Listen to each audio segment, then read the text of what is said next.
dear students, hope you are fine. Today we shall study computer of class 9th. We are going to learn concept of algorithm from chapter number 1 and it's on page number 15. So let's start.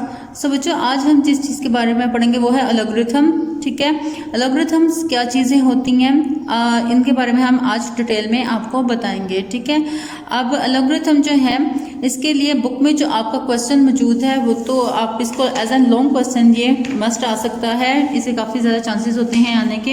And long question ये है define an algorithm and argue on its role and importance in problem solving. ठीक है, सो आज हम जो हमारा today's topic है वो है अलगोरिथम का. ठीक है, सो अब हम इसको स्टार्ट कर रहे हैं. सो स्टूडेंट्स यहाँ हम बात करेंगे अलगोरिथम की. ठीक है, तो studying algorithm is a fundamental part of computer sciences, यानी कि ये कंप्यूटर साइंसेज के लिए अलगोरिथम जो है एक फंडामेंटल पार्ट अदा करता है. ठीक है, अब हम यहाँ पे देखेंगे अलगोरिथम का concept in detail. So first of all I will share the definition of algorithm. ठीक है, an algorithm is the set of steps to solve a problem, यानी कि किसी भी प्रॉब्लम को सॉल्व करने के लिए जो स्टेप्स होते हैं उनके ऊपर मुश्तमिल होता है ये. और अलगोरिथम जो होते हैं ये ह्यूमन अंडरस्टैंडेबल लैंग्वेज में लिखा जाता है, जैसे कि इंग्लिश वगैरह लैंग्वेज में ये लिखा जाता है. ठीक है, तो इनको हम जो है यूज़ करना हमारे लिए बहुत इजी हो जाता है ह्यूमन बींग्स के लिए. ठीक है, तो हमारे पास यहाँ पे हम एक एग्जांपल सॉल्व की हुई है आपकी बुक के पेज नंबर 15 पे. अब हम इस एग्जांपल को देखेंगे. फॉर एग्जांपल अगर आपको टी प्रिपेयर करनी हो तो उसके स्टेप्स क्या होंगे, ये स्टेप्स आपको अलगोरिथम को क्लियर कर देंगे. ठीक है, तो टी बनाने के लिए फर्स्ट स्टेप जो आप लेंगे, आप सबसे पहले क्या करेंगे, स्टार्ट करेंगे अलगोरिथम को. ठीक है, अलगोरिथम को हमेशा स्टार्ट करने के लिए एक स्टार्टिंग पॉइंट और एक एंडिंग पॉइंट लाजमी होते हैं. सेकंड स्टेप आपका क्या होगा, आप टेक अ कैटल लोगे, एक कैटल ले लेंगे. ठीक है, as you know after this आप क्या करेंगे, पोर वाटर इन इट, इसके अंदर सब कुछ पानी कैटल के अंदर डालोगे. ठीक, एंड आफ्टर दिस स्टेप होगा put the cattle on fire, आप कैटल को फायर के ऊपर रख देंगे.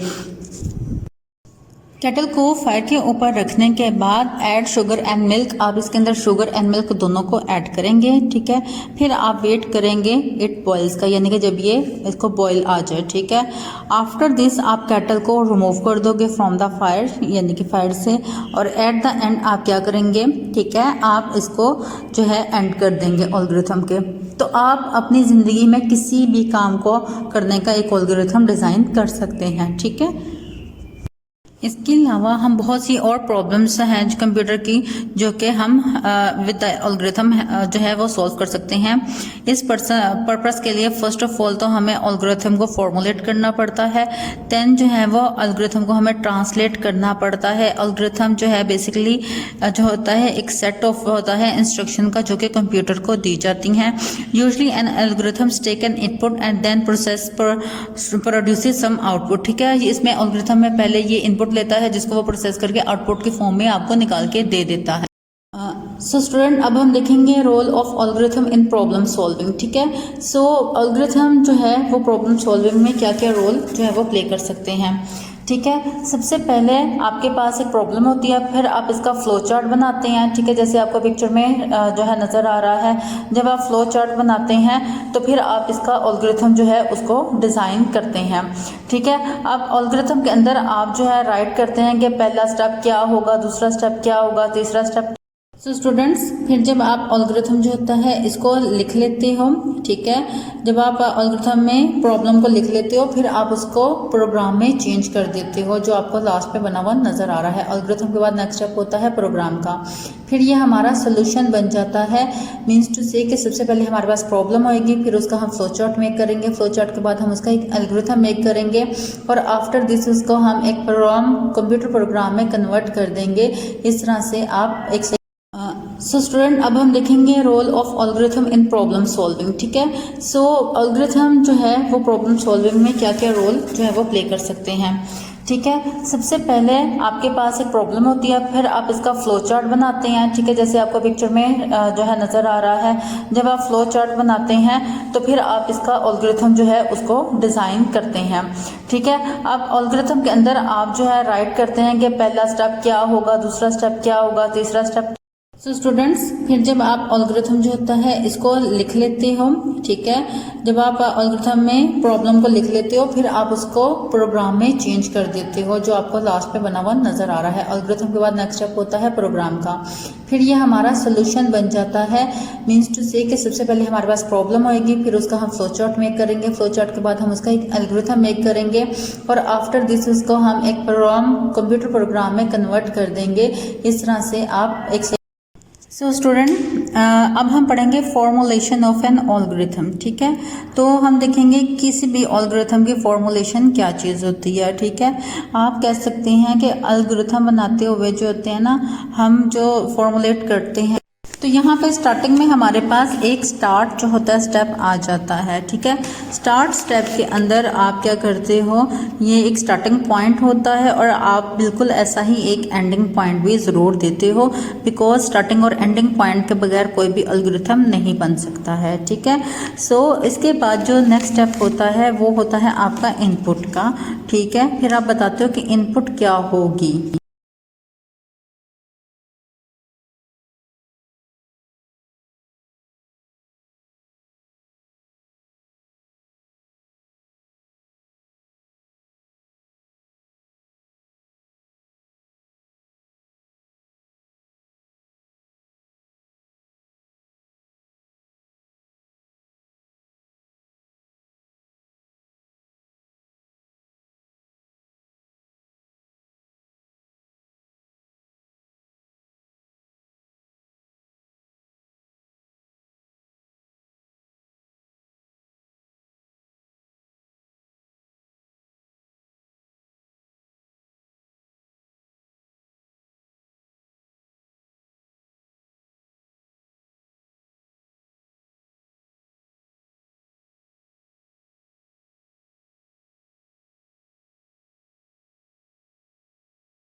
अच्छा, आफ्टर दिस आपके पास इफ़ एल्स जो है ये आता है, ठीक है। इफ़ एल्स क्या होता है, ये बेसिकली आपके पास किसी भी कंडीशन को अप्लाई करने के लिए इनके अंदर जो कीवर्ड्स होते हैं उनका इस्तेमाल होता है, ठीक है। तो इसको हम कहते हैं कि ये आपका इफ एल्स है। जैसे आपका ए इज ग्रेटर देन बी एक कंडीशन है, तो या तो ये कंडीशन ट्रू होगी या फॉल्स होगी। In case of condition is true then the statement जो है वो रिलेट करेगी विद द इफ पार्ट, और अगर आपकी कंडीशन जो है वो फॉल्स होगी तो ये एल्स बन जाएगी, ठीक है। तो इसी तरह से अगर आपके पास A is equal to 5 and B is equal to 7 है, या इस तरह से कोई भी कंडीशन आपके पास होगी, तो अगर तो वो जो है कंडीशन ट्रू होगी तब वो इफ हो जाएगी, और अगर वो फॉल्स होगी तो तब वो एल्स हो जाएगी, ठीक है। आफ्टर दिस हमारे पास आ जाता है गो टू। गो टू को हम यूज करते हैं transfer control to a certain step of algorithm. It is usually required of loops, यानी कि ना गो टू भी आपके पास क्या होता है, एक तरह का जो है आप कह सकते हो कि गो टू जो है आपके पास एक कंडीशन होती है जो कंट्रोल ट्रांसफ़र स्टेटमेंट होती है। इसकी मदद से हम अपने कंप्यूटर के कंट्रोल को एक लाइन से दूसरी लाइन पर ट्रांसफ़र कर सकते हैं, ठीक है। आफ्टर दिस हमारे पास आती है आउटपुट। आउटपुट यानी कि हमने आउटपुट को कैसे डिस्प्ले करना है, ठीक है। और सो स्टूडेंट्स, आउटपुट जो है हम आउटपुट को डिस्प्ले करने के लिए या वैल्यूज़ को डिस्प्ले करने के लिए आउटपुट को यूज़ करते हैं। आउटपुट के बाद जो हमारे पास लास्ट स्टेप होता है वो होता है स्टॉप का। स्टॉप का स्टेप हम तब यूज़ करते हैं जब हमने आपके एल्गोरिथम को टर्मिनेट करना हो, यानी कि उसको ख़त्म कर देना हो। जब हम अपने एल्गोरिथम को ख़त्म करते हैं उसके लिए जो पॉइंट हम यूज़ करते हैं उसको हम टर्मिनेशन पॉइंट कहते हैं, और इसके बाद हमारा एल्गोरिथम जो है वो बनकर बिल्कुल तैयार हो जाता है और इससे आप प्रॉब्लम को सॉल्व कर सकते हैं। Dear students, please subscribe our channel, press the bell icon, like, share and comment the videos. Thank you very much.